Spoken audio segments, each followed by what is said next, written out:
Welcome to the Built in Georgia podcast. Hi, I'm your host, Avi Robbins, and we are bringing you closer to the people, businesses, and innovations shaping the Peach State. So sit back, get inspired, and join us for today's story, built right here in Georgia. Good afternoon. I'm the host of the Built in Georgia podcast, and today I'm sitting here with Brian Benson, founder and owner of Benson Integrated Marketing Solutions, a physically branded goods company that he founded in 1992. You'll be excited to hear how he started and grew his company right here in Georgia, his commitment to building an outstanding culture, and how he leverages technology and in-house manufacturing to build his competitive advantage. Thanks for joining me here today, Brian. Thanks for having me, Avi. Yeah, super excited. You know, we've had the chance to know each other for a couple of years now.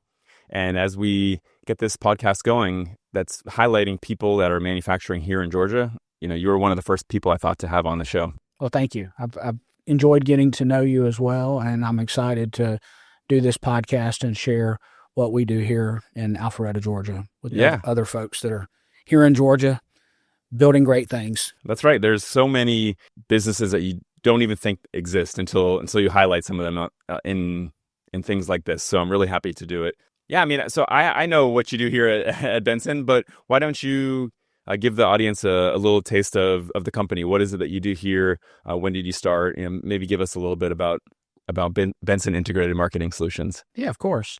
So I started the company in November of 1992, and we really were a direct mail printing brokerage firm. And that just came from a little bit of work that I experienced in college and gave me the opportunity to start my own business in similar field. I think as that grew in 97, I acquired my first printing company that was in Woodstock, Georgia. Okay. And we kind of grew that, you know, just working through I was like any small business person, you know, just chasing every print job I could. That's right. And I think, you know, as that kind of took off, it kind of morphed into what we have today, which is, you know, we say we produce everything physically branded marketing goods. People think of digital marketing today as kind of like that's the sexy stuff. People forget the physically branded space is still prominent, and there's a lot of goods. And so for us, we're focused on those goods and specifically decorating them here at our facility in Alpharetta. The centralized marketing platform, as I like to refer to it, really is something that I started focusing on about 2001. Okay. So the beginning of the business was really just a printer, true commercial printer. As the brochures, annual reports, business cards. And as some folks know, there was a lot of print consolidation happening in the late 90s. And, you know, print was good to me, but it really wasn't fun, wasn't sexy, wasn't cool. I think I just really liked the idea of helping our customers in a broader way. So as customers, honestly, as I toured their offices and I'd see, hey, you have promo items over there, I didn't do those, and apparel over there, and I didn't do those. It just kind of, through those great customers, kind of grew to what we are today. And so now you're doing everything from the physical signs outside of buildings to, like you mentioned, apparel and still sticking to your roots with the printing. Absolutely. We break it down into kind of, so here at Benson, I say we have 19 different decorating technologies that we deploy to decorate these physically branded goods. But for us, you can think of it in simple terms. You've got digital printing, think of paper printing. Okay. Wide format, think of signs, window graphics, promotional products, apparel, architectural signs, and then sprinkled in, you know, using all those different technologies from name tags to doormats, to just all kinds of weird stuff, awards, things like that. But that essentially, and plus, let's face it, it just sounds cooler than saying you're a printing company, a promo company. I guess as a marketer, I'm like, I don't want to be a printing company. I want to be, so we kind of coined it as this integrated marketing solutions and selling this centralized marketing platform for all things physically branded, you know, in the marketing space. I think it makes sense, right? Because you're providing a much bigger service than just the printing. And can you tell us a little bit about the types of customers you're serving and maybe a little bit about the size of your organization? I know you've gone from the little printer in Woodstock to a decently bigger organization here. Yeah, we so today we're at about 235 employees. That's awesome. We serve primarily, we're in the multifamily, active adult, and student housing market marketplace. Okay. Most of our customers are in that space, and we're providing all of the physically branded marketing goods for those communities. But really, and we have some others, like we're working with here in Georgia, we have Ameris Bank as one of our customers. But really, it's companies that value what I call marketing operations. Okay. And that is the cost of managing, fulfilling all of those physically branded goods for companies that have a lot of sites. And, the centralized marketing platform sounds really cool, but the reality is there is a significant amount of savings to be had when you can, for us, most of our customers are replacing dozens of vendors. Okay. To one vendor like Benson. And so the savings are significant. I mean, we're obviously proud of what we do, and we think we're the industry leader, but it's not to say that others that have done that can drive significant ROI for larger companies. Okay. I guess what made you interested in starting a printing business? How'd you get into it originally? Well, I think printing was probably not really my passion, but when I was in college, I was working for KFC, which at the time was owned by PepsiCo. Pepsi they owned Taco Bell Pizza at KFC at that time. Okay.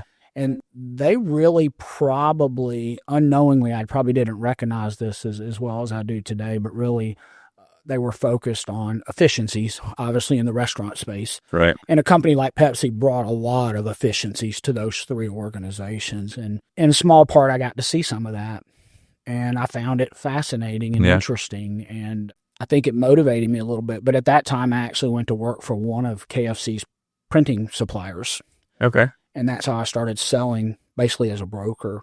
But I actually had a local Goodyear franchise here that I would say is one of my mentors that offered to work with me if I started my own business. So I was fortunate enough to have a nice size customer and a mentor to kind of launch my business.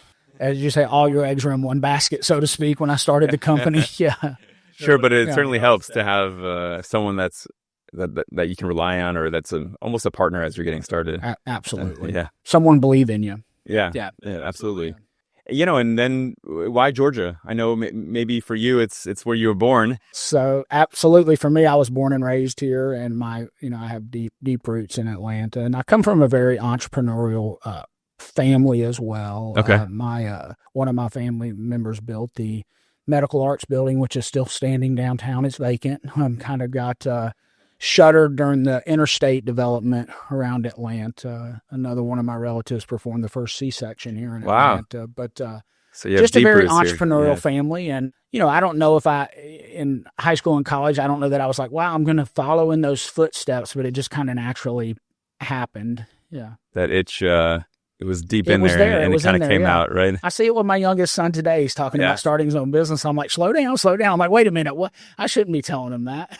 Yeah, it's fun. I think you get some good experiences out in the corporate world too, but there's something exciting, I think, about running your own business and the impact that you can have on the community, especially if you talk about how you've grown your business to have, 200 plus employees, you're making a really big impact here. I think something that stood out to me as we've gotten to know each other is the culture you're trying to build here at Benson. Do you mind telling us a little bit about some of those programs you've implemented? And Sure. I think, like all entrepreneurs, sometimes you're late to the game, so to speak. And I think what was really interesting for me is all 235 employees worked here in our Alpharetta facility when COVID hit. I didn't have work from home, hybrid roles. And probably what I did not recognize was how much of my culture was rooted in the physical facility. Okay. And just wasn't aware being of that, here and it just, being present. I think twofold too, I had a lot of mentors and, like all young entrepreneurs, sometimes you're half in the conversation, but I had a lot of mentors say, well, Brian, it's great that you're growing but you're going to hit this brick wall and it doesn't matter if it's 100, 200, 300 employees. Sure. You're going to hit this mythical brick wall and things are going to kind of unravel somewhat. And that happened to happen during COVID for Benson. So we kind of got, walloped from both ends. And so I always thought we had a great culture. but I definitely was not prepared for the changes that would take place with that size of a workforce. So we really leaned into some of the things that you've heard me talk about. So, I think first and foremost, we really leaned into software providers that helped with accurate job description, job mapping, employee profile work, really trying to, I joke now, every month I do a little intro to the new hires at Benson. Okay. And I ask this question: how many people worked at a job and had a job description that they actually did? And very few people raised their hand. Yes. And it's the little things, understanding what you're expected to do, right? It makes a big difference. Well, more importantly, too, not only expected, but also, are you wired to do that? I think it's a misnomer that somebody can come into the organization and do a really good job, but they're exhausted if they're not wired to do that job. So I think for us, we've seen that both improve employee productivity, employee morale, reduce turnover, and it sounds simple, and I wouldn't say it was really, it was harder doing it at 200 employees. Sure. But if someone started that earlier, that would have been phenomenal. We've done some other things. We've deployed some other programs around. One Vistage speaker does a thing called CultureWise, and it sounds so simple. Some people find it controversial because, he would say you don't need your values, and it's all about the behaviors of your team members. So whether you're on board with that part or not, what I would say is it's such a simple program, but it's been transformational, focusing on a behavior once a week. So at Benson, we have 31. And so we cycle through those 31 weeks, then you start over, and then you start over. And now we're on the third round. Okay. So you got some traction behind it. It really has had a tremendous impact as well. So I think, really working on things like that, obviously surveying your employees, listening to your employees, just all the common things you did. But, I tell people, I find this interesting today. You don't pick up a single employee study that you don't see tension or declining results in the employer-employee relationship. Okay. Oh, and yes. And in industry surveys, right? In industry surveys, doesn't matter if you're in Georgia.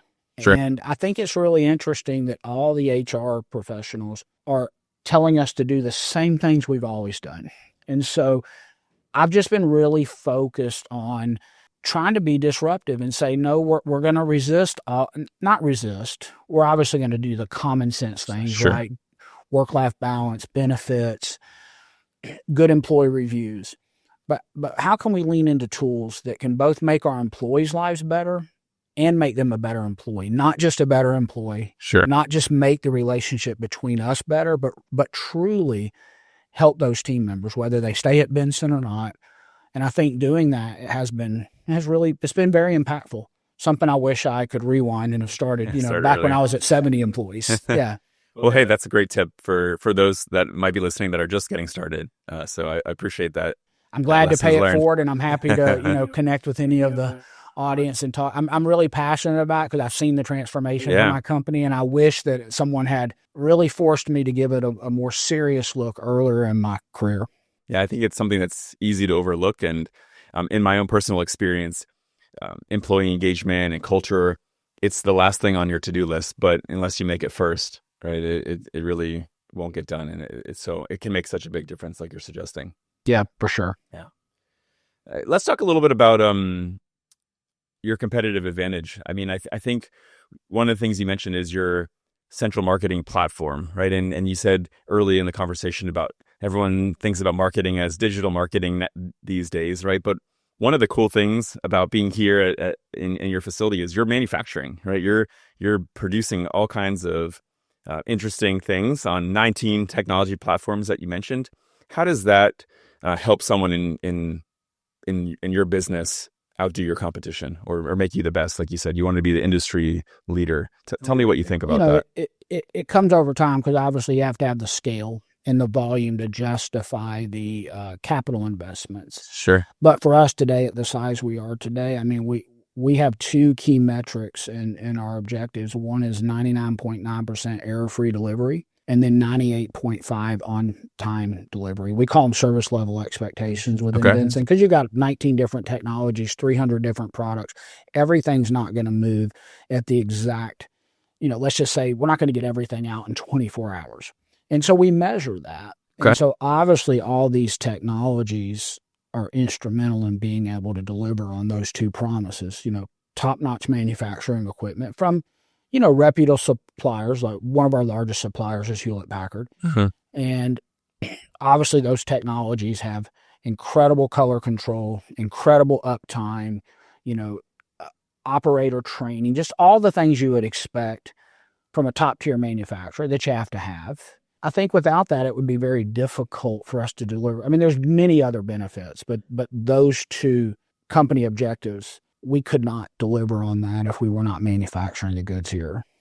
And what, outside of those service levels, what do you think that does to your speed and your ability to respond to your customers? Is that Well, I jokingly say, and my team members won't like me to continue to publicly promote this, but we do over 100 same-day rush jobs a day on average, and I jokingly say we have a full-time rush manager in the plant, although that's not really their job. But James is incredible. He's been with me since '97, so I think he understands the vision. But the reality is, unfortunately, and I'm sure that's this way in many verticals, and many of the audience is facing this. You can't be fast enough today.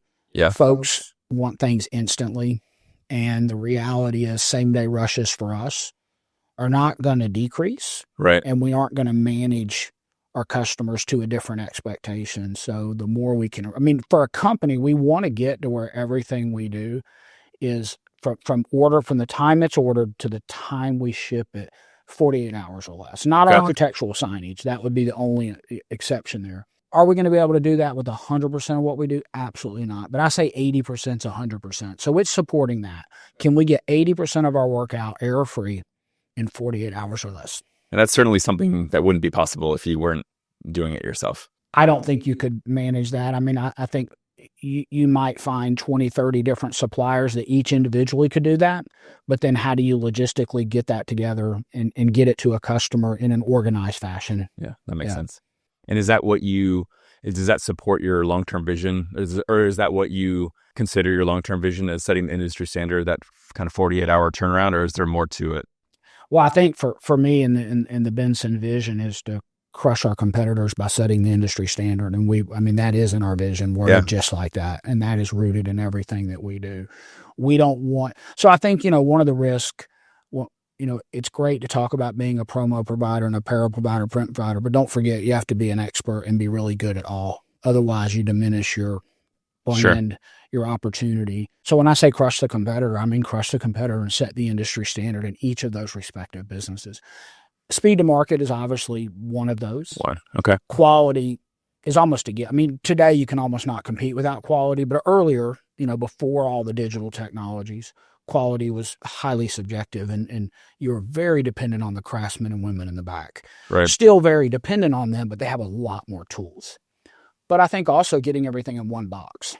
Okay. At the end of the day, if a customer can order 20, 30 things and get all of that in one box, it doesn't matter about the cost structure of Benson from an individual product manufacturing perspective. Right. The savings is significant. It's more than double digit for customers. On the logistics side of just it? Just shipping costs, just the Amazon effect. Yeah. No matter, we lose money in our shipping department today. It's still not a profit center, and our customers still feel it's expensive, and we're still consolidating that many orders into one box. That is something that you can't overcome unless you're Amazon. Yeah. And you're willing to subsidize that. Yeah. Which most of us can't do. Yeah, I understand. There's no subscription there. Yeah. Well, so interesting. So you talk about crushing the competitors, right? And being able to deliver quality and speed and expertise. But I think you've had the opportunity to continue to invest in new technologies. So maybe tell us a little bit about how you approach that, adding technologies to your business. How do you decide what to do? What's some of the new stuff you've put in that you think would be cool to talk about?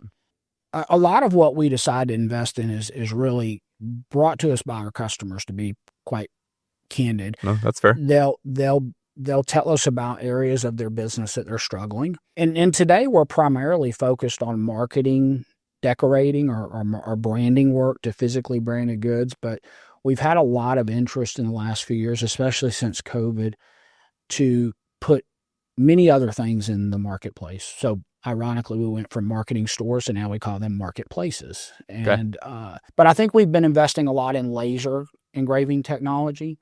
Not that it's new, just that there's a big demand for it today, especially in the employee recognition space. We've looked at things like 3D printers. I want a 3D printer so bad I can't stand it, but I just can't justify it for what I do, other than I would love to walk back there and show it to everybody. But for us, it's mostly in the digital decorating space. So for example, one of our investments last year was going direct to garment. So getting out of the screen printing business and printing direct to garment with digital printers. For marketing space, digital technologies allow you to get away from setup fees, color fees, screen fees. So there's a lot of advantages for the customer from a pricing perspective. Also be able to turn jobs around quick, right? You're not making screens and film and plates and things. So we've been investing in that digital garment space, laser engravers, but we're constantly, rebuying newer technologies in our current space too, because it's just evolving so fast. I mean, I would say today most of this equipment has a 3 to 5 year lifespan before the technology advances so much you need to upgrade. Yeah, I mean, I hate that. I wish it was a piece of steel like it used to be, and I could buy the offset press and run it for 25 years, but that's just not where we're at today. Yeah, in order to keep up with the quality and the customization that you want to be able to offer, right? So the digital printing technology, you're basically putting the shirt in a printer, right? Like obviously not like the one I have at home, but something of that sort, so it can take a digital file and print in a lot of different colors onto your garment. When you think about, when I refer to digital printing, that can cover from doormats to name tags to paper print to promotional products to T-shirts, bags. Things that might have traditionally been done with pad printers, screen printers, offset presses, paint and mask technologies, it's just evolving that fast. What's the coolest thing you've ever printed on with that technology? Oh my gosh. YOLO boards. Ice cream carts, disassembled bikes. I mean, we went and bought a door at Home Depot and took the doorknob off of it and printed a kid with their horse on the door, not for a customer, but for a customer's kid. Well, for a customer, but not for a paying job. But I think we're always looking at what can we feed in that machine. Yeah. I went and bought some carpet at Home Depot. Customer wanted a custom runner for their conference. I was like, I don't know how to do that. And so we went and bought a roller carpet and we put it in one of the rolled printers and printed this bespoke carpet runner for their conference and then sent it off to be serged at a carpet manufacturing place. But I'm always looking at what I can feed into those machines. All right. Doors and carpets. Comes with risk, right? Yeah. My operation. Void the warranty, maybe. The print head is $3,000. Yeah, you might void the warranty. But yeah, I mean, there's risk. But but it's fun. Yeah, that's awesome. I'm sure it delights the customer. Something that you can add to the delighting the customer checkbox. Absolutely. A lot of people talk about AI and automation these days. Does that have a place here? How do you think about those types of technologies? Understanding that they can be very different as well. Absolutely. Automation, I'll start there. I mean, obviously that's not anything new, but I think every manufacturer is struggling with workforce and labor output and productivity. And we say at Benson, we're very open about this with our team members about increasing our sales per employee. And we say it's about working smarter then. Cliche, counting every footstep. But the reality is we're looking at some autonomous robots to move product to that shipping and kitting area. So can I move all the apparel with an autonomous robot? Obviously, lean manufacturing, setting up the plant correctly, automation in all of our workflows. So, in our business, we're taking graphic requests. Right. And today we're feeding from those marketplaces. The bulk of that ordering goes straight to the device. So the first person to touch that job is that machine operator. So we've done a lot of automation on the front end. I really feel we're at the forefront there. The back end, we're not a Shutterfly or some of these huge organizations because of the diversity of our product mix. Right. Some automations on the back end have been a little elusive, a little harder to accomplish. Sure. AI is interesting. we see massive change in our space in the B2C space. So if you're like a Shutterfly or some of these other photo album companies, where they're using it for art creation, assembly of the finished good from a digital perspective. Here at Benson, we've not quite figured out how to leverage AI from that perspective, from like the front end, the storefront. I mean, I'm thinking like all entrepreneurs, we're looking at it for other things like, can we use it in our accounting efficiencies? Right. Can we use it in other ways? I have not seen anything just yet that I could like hang, kind of like 3D printing. Right. I want it, but you don't know. But I mean, I'm paying close attention. I know it's going to have a profound impact on our business in some way in terms of automation and efficiency. Just don't know yet. Finding the right place. Yeah, I think you made a good parallel to some of those direct-to-consumer online shops where they're doing much more standardized goods, right? And so the complexity that you have here, I imagine, makes it challenging to find the right place to do that. I like to say we're in the B2B procurement space and I use this air quotes, administrative controls, because what I always find is customers will call you and say, we want you to work just like a Canva or a Shutterfly. Right. And I'm like, okay, Avi, that sounds really great. So I don't need you to approve it anymore. And you don't care which logo they pull out of oh, no. I want all those administrative controls. And that's where we've kind of hit this pause at the moment in terms of how we embrace it, but it will just be, I'm sure it will be a short-lived pause. Yeah. I don't doubt the technology will catch up for sure. For sure.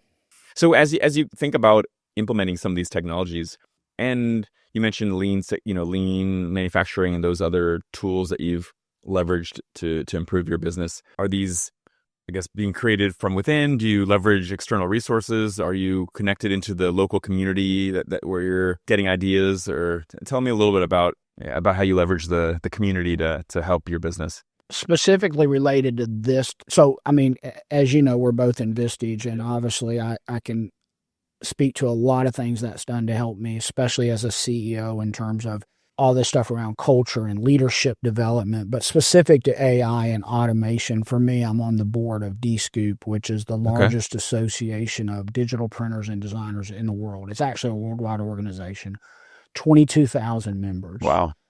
It is the top graphic printing companies in the world. And so I'm on the Americas board, and then we get to do a call with the world board. Okay. And they go around the world and they have people speak from all these countries about what's going on, what they're doing. And then through that association, you meet these incredible people that frankly have done all this stuff. So the reality is it's phenomenal to be able to reach out. So for example, for our autonomous vehicle plans that we're in the middle of renovating right now. As soon as renovation's done, we're going to be really looking at this. There's a DScoop member in Canada. They happen to be the largest printer in Canada that have already been down that journey, already done that, already implemented those. So I'm certainly leaning into folks like that. Okay. What I would say, I can confidently say that partnering or that business opening their doors to us probably is going to save me around $50,000 on this journey. Just little nuances. Sure.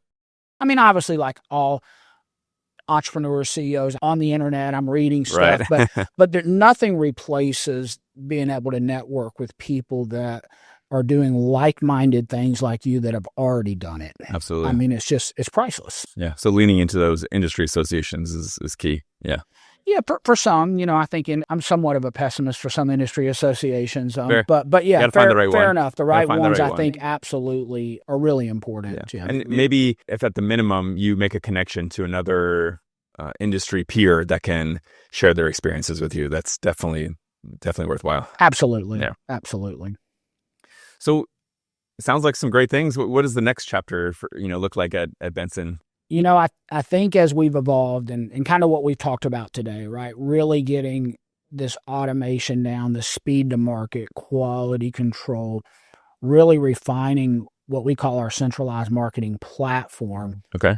We're going to be really going out and looking at companies that what we say have marketing operations issues or value marketing operations. And so for most of our customers, we're able to slow down the growth of that department or allow them to repurpose those folks to more important initiatives.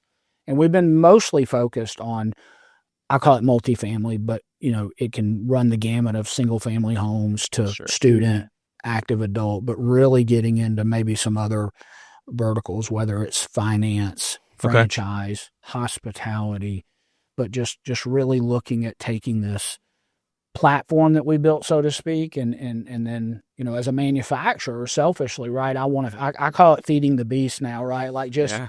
I got 235 people that need more things to print. I used to say we need to run everything 24 hours a day.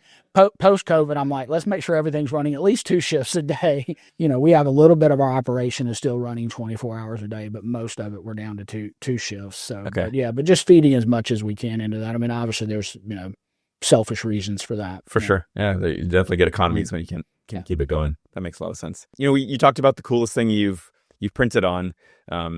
Any other really unique or weird customer requests that you think would be cool to highlight in terms of some unique capabilities that you have here?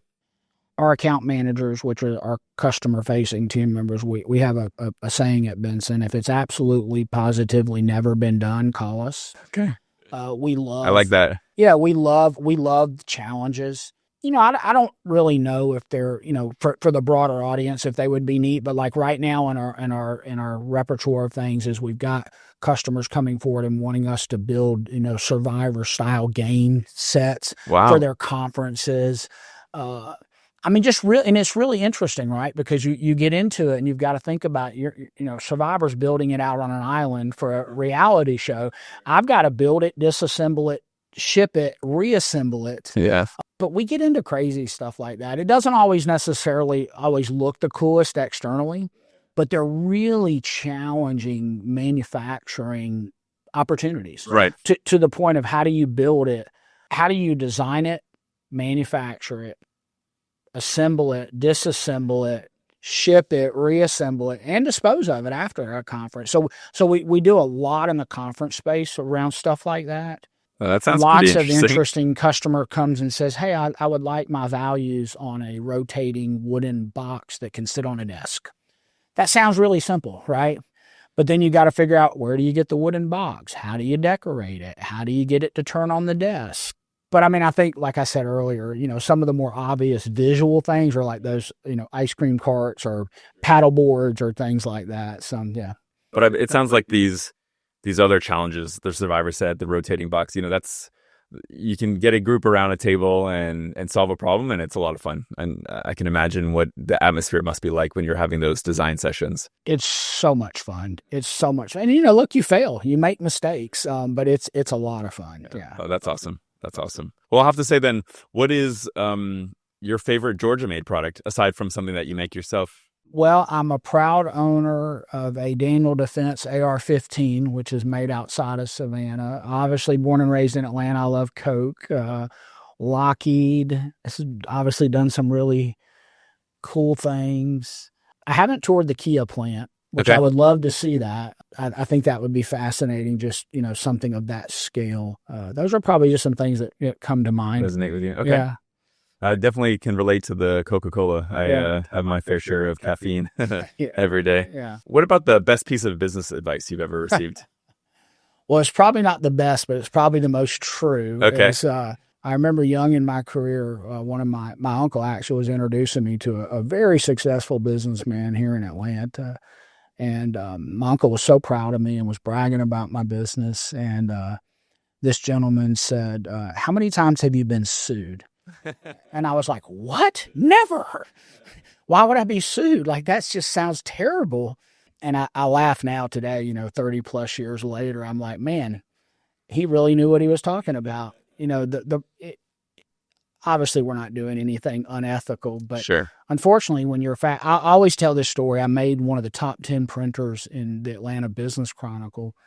And my reward for that was being sued by a patent troll that essentially went out and looked at the fastest growing printers and all of these chronicles and they sue printers from all over the country for this plate making technology that I happened to buy from a national firm. So I'm like, how am I getting sued for this? You know the story, right? But I laugh now because back when he said that, I just thought it was so offensive, and I was like, what kind of business person is he? And now you made it once you had your first lawsuit. That's your reward, right? That's your reward. So I jokingly tell my head of HR, head of marketing sometimes, like, and I don't know if I want to be in that publication. It's definitely something to have to think about as you move forward. Yeah. Well, Brian, thanks so much for being on. It's really fantastic having you share your story today. And for those that want to reach out and hear more about your story, or if they've taken any advice and have any questions for you, what's the best way for them to reach you? Reach out to me on LinkedIn for sure. Okay. Yeah, we'll post a link to your profile on the show notes. And yeah, look forward to hearing the next chapter and seeing where it goes. Well, thanks for having me on. Thanks for being here, Brian. Appreciate it. Thanks for listening to the Built in Georgia podcast. I'm your host, Avi Robbins. If you've enjoyed today's story, be sure to subscribe and share it with a friend. And remember, great things are built in Georgia. See you next time.